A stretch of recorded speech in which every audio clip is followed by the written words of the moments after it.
Janata party ವತಿಯಿಂದ ಸಪ್ತಾಹ ಕಾರ್ಯಕ್ರಮದ ಒಂದು ಕಾರ್ಯಕ್ರಮನ ಆಯೋಜನೆ ಮಾಡಿರ್ತಕ್ಕಂಥದ್ದು.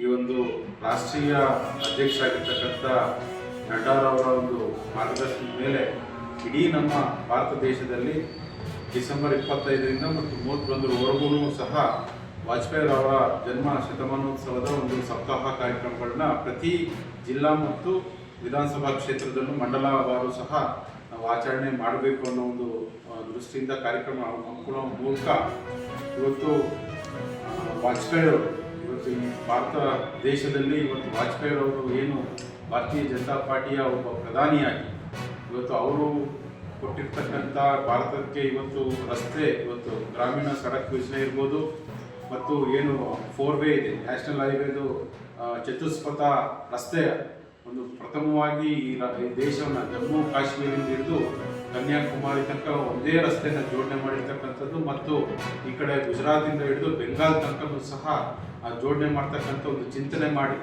ಇವತ್ತು ಅದನ್ನು ಕಾರ್ಯರೂಪಕ್ಕೆ ಯಶಸ್ವಿಯಾಗಿ ತಗೊಂಡ್ಬಂದು ಇವತ್ತು ನವ ಭಾರತ ನಿರ್ಮಾಣದಲ್ಲಿ ಇವತ್ತು ರಸ್ತೆಗಳ ಒಂದು ಈ ದೇಶದಲ್ಲಿ ಗುಣಮಟ್ಟಕ್ಕೆ ಒಂದು ಒಳ್ಳೆಯ ಅಭಿವೃದ್ಧಿ ಕಂಡಿದೆ ಅಂದರೆ ಅದಕ್ಕೆ ಬುನಾದಿ ಆಗ್ತಕ್ಕಂಥವರು ಅಟಲ್ ಬಿಹಾರಿ ವಾಜಪೇಯಿರವರು.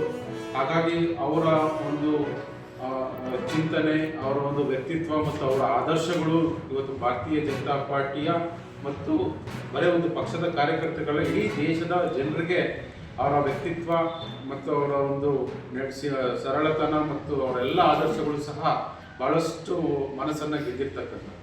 ಹಾಗಾಗಿ ಅವರ ಒಂದು ಜನ್ಮ ಶತಮಾನೋತ್ಸವದಲ್ಲಿ ನಮ್ಮ ಜಿಲ್ಲಾವರ ಅನೇಕ ಕಾರ್ಯಕ್ರಮಗಳನ್ನ ನಾವು ಹಮ್ಮಿಕೊಳ್ತಾ ಇದ್ದೇವೆ. ಪ್ರಥಮವಾಗಿ ನಾವು ಡಿಸೆಂಬರ್ 24ನೇ ತಾರೀಕು ಸಂಜೆ ಅಟಲ್ ಬಿಹಾರಿ ವಾಜಪೇಯಿರವರಿಗೆ ದೀಪ ನಮನ ಕಾರ್ಯಕ್ರಮವನ್ನು ಸಹ ನಮ್ಮ ಒನಕೆ ಓಬವ್ವ ವೃತ್ತದಲ್ಲಿ ಮಾಡ್ತಾ ಇದ್ದೇವೆ.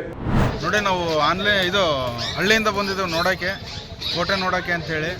ಒಂದು ತಾಸು 2 ತಾಸು ಆಯಿತು, ಇನ್ನೂ ಟಿಕೆಟ್ ಸಿಗ್ತಾ ಇಲ್ಲ. ಕೇಳಿದರೆ ಆನ್ಲೈನ್ ಬುಕ್ ಮಾಡಿರಿ ಅಂತಾರೆ. ನಾವು ಹಳ್ಳಿಯಿಂದ ಬಂದಿರೋದು, ನಮಗೆಲ್ಲ ಆನ್ಲೈನ್ ಕ್ಯಾಶ್ ಕೊಟ್ಟು ತೊಗೊಳೋಣ ಅಂದರೆ ಟಿಕೆಟ್ ಕೊಡ್ತಾ ಇಲ್ಲ.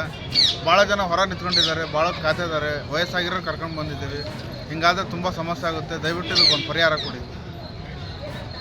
ಬರೀ ಆನ್ಲೈನ್ ಬುಕ್ ಮಾಡಬೇಕು ಅಂತಿದ್ದಾರೆ, ಆನ್ಲೈನ್ ಬುಕ್ ಆಗ್ತಾ ಇಲ್ಲ. ಹಂಗಾಗಿ ದೊಡ್ಡ ಸಮಸ್ಯೆ ಆಗ್ತಾಯಿದೆ ಇಲ್ಲಿ. ಟಿಕೆಟ್ ಆನ್ಲೈನ್ ಟಿಕೆಟ್ ಬೇಗ ಕೊಟ್ಟರೆ ಜನ ಕಡಿಮೆ ಆಗ್ತಾರೆ. ಅದನ್ನು ಬಿಟ್ಟು ಇವರು ಟಿಕೆಟ್ ಕೊಡ್ತಾ ಇಲ್ಲ. ಜನ ನೋಡಿದ್ರೆ ಭಾಳ ಆಗ್ತಾ ಇದ್ದಾರೆ, ಬಿಸಿಲು. ಹಂಗಾಗಿ ದಯವಿಟ್ಟು ಇದಕ್ಕೊಂದು ಪರಿಹಾರ ಕೊಡಬೇಕು. ಆಫ್ಲೈನ್ ಟಿಕೆಟು ಕೊಡ್ತಾ ಇಲ್ಲ, ಕಾರಣ ಏನು ಹೇಳ್ತಾ ಇಲ್ಲ. ಈ 3-4 ತಿಂಗಳಿಂದ ಇದೇ ಸಮಸ್ಯೆ ಅಂತ ಹೇಳ್ತಾ ಇದ್ದಾರೆ. ದಯವಿಟ್ಟು ಇದಕ್ಕೊಂದು ಪರಿಹಾರ ಕೊಡಿ. ರಾಜ್ಯ ಬೇರೆ ಜಿಲ್ಲೆಗಳಿಂದನೂ ಜನ ಇದ್ದಾರೆ ಇಲ್ಲಿ. ಯಾರಿಗೂ ಒಂದು ಒಳ್ಳೆ ಪರಿಹಾರ ಸಿಗ್ತಾ ಇಲ್ಲ, ಬರೀ ಸಮಸ್ಯೆಯಿಂದ ಎದುರಿಸ್ತಾ ಇದ್ದಾರೆ. ಪರಿಹಾರ ಏನು ಅಂದರೆ ಬಂದಿರೋರಿಗೆ ಬೇಗ ಟಿಕೆಟ್ ಕೊಟ್ಟರೆ ಜನ ಇರಲ್ಲ. ಟ್ರಾಫಿಕ್ ಸಮಸ್ಯೆನೂ ತುಂಬ ಆಗಿದೆ ಇಲ್ಲಿ. ಈ ಹಳ್ಳಿಯಿಂದ ಬಂದಿರೋರಿಗೆ ಹೆಂಗೆ ಹೋಗ್ಬೇಕಂತ ಗೊತ್ತಾಗಲ್ಲ ಆನ್ಲೈನ್ ಟಿಕೆಟ್ ಇರೋದ್ರಿಂದ. ಇದಕ್ಕೊಂದು ಪರಿಹಾರ ಕೊಡ್ಬೇಕಂತ ಮಕ್ಕಳು ತುಂಬ ಜನ ಮಕ್ಕಳಿದ್ದಾವೆ, ಪುಟ್ಟ ಮಕ್ಕಳುಗಳು.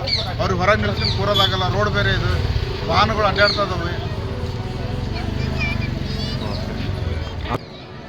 ಸರ್, ಇದಕ್ಕೆ ಮೇಲಧಿಕಾರಿಗಳು ಯಾರಿದ್ದಾರೆ ಈ ಒಂದು ಸಮಸ್ಯೆ ಪರಿಹಾರ ಕೊಡ್ಬೇಕಂತ ಕೇಳ್ಕೊಳ್ತಾರೆ.